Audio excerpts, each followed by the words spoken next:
the turn of the century, most murders went unsolved. The dead took their secrets with them to the grave. It would take years before science could understand the language of the dead. But today, the forensic pathologist has the tools to interpret their language with amazing accuracy. Now, we can enter this world, a world both fascinating and forbidden.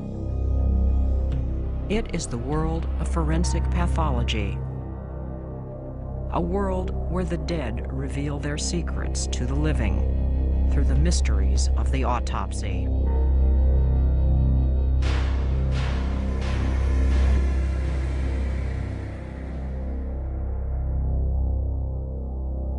The following film is based on the case files of medical examiners throughout the country.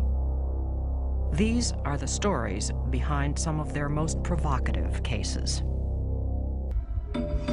Over 7,000 miles away, another, more ancient human being was found buried beneath the earth. From his blackened bones, forensic scientists could tell a great deal about the boy king, whose history was clouded by myth. By examining his wisdom teeth, they could determine that he had died at the age of 18, probably as a result of a blow to the back of his head. Blood tests linked him to the royal family of Egypt. Forensic scientists reconstructed the mummy's face. Slowly, the face of a man who had lived 3,000 years ago emerged. And we could look into the eyes of the 18-year-old boy king, Tutankhamun. Through forensic science, an ancient king and a notorious outlaw had both told their stories.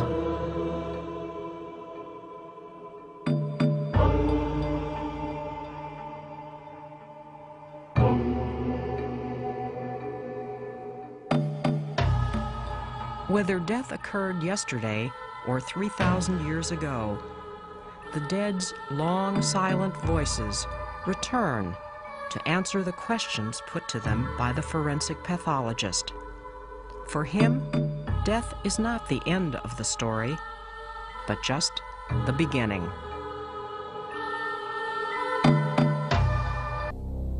Mary Beth Tinning was a sympathy junkie. She liked the attention of people feeling sorry for her because she had lost her children. She's an example of what we call the Munchausen by proxy syndrome, in which a parent uses or harms a child to get attention. Sometimes the child dies. In the Mary Beth Tinning case, 9 children died. Some cases of this mental disorder have been actually documented by concealed video cameras.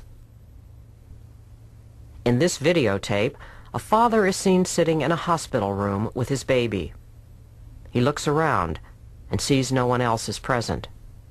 He then gets up and lies on top of the baby, partially smothering it. The baby struggles to get free, then becomes motionless. Suddenly, the father gets up and leaves the room. If that father had stayed on the baby a little bit longer, the baby may have died. An autopsy would have shown no abnormalities. It's most likely the cause of death would have been certified as sudden infant death syndrome. When I see a battered child on the autopsy table, sometimes the whole body covered with black and blue marks,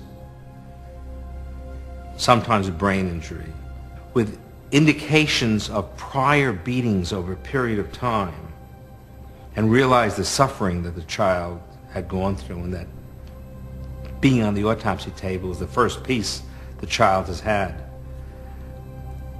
The child tells me that society has failed to protect it. I have to speak for the child. I have to document what went wrong. I have to document the injuries. I have to ensure that whoever did it isn't going to harm other children. I have to ensure that the social agencies, the police, the protective services, the relatives know that they are their brother's keepers.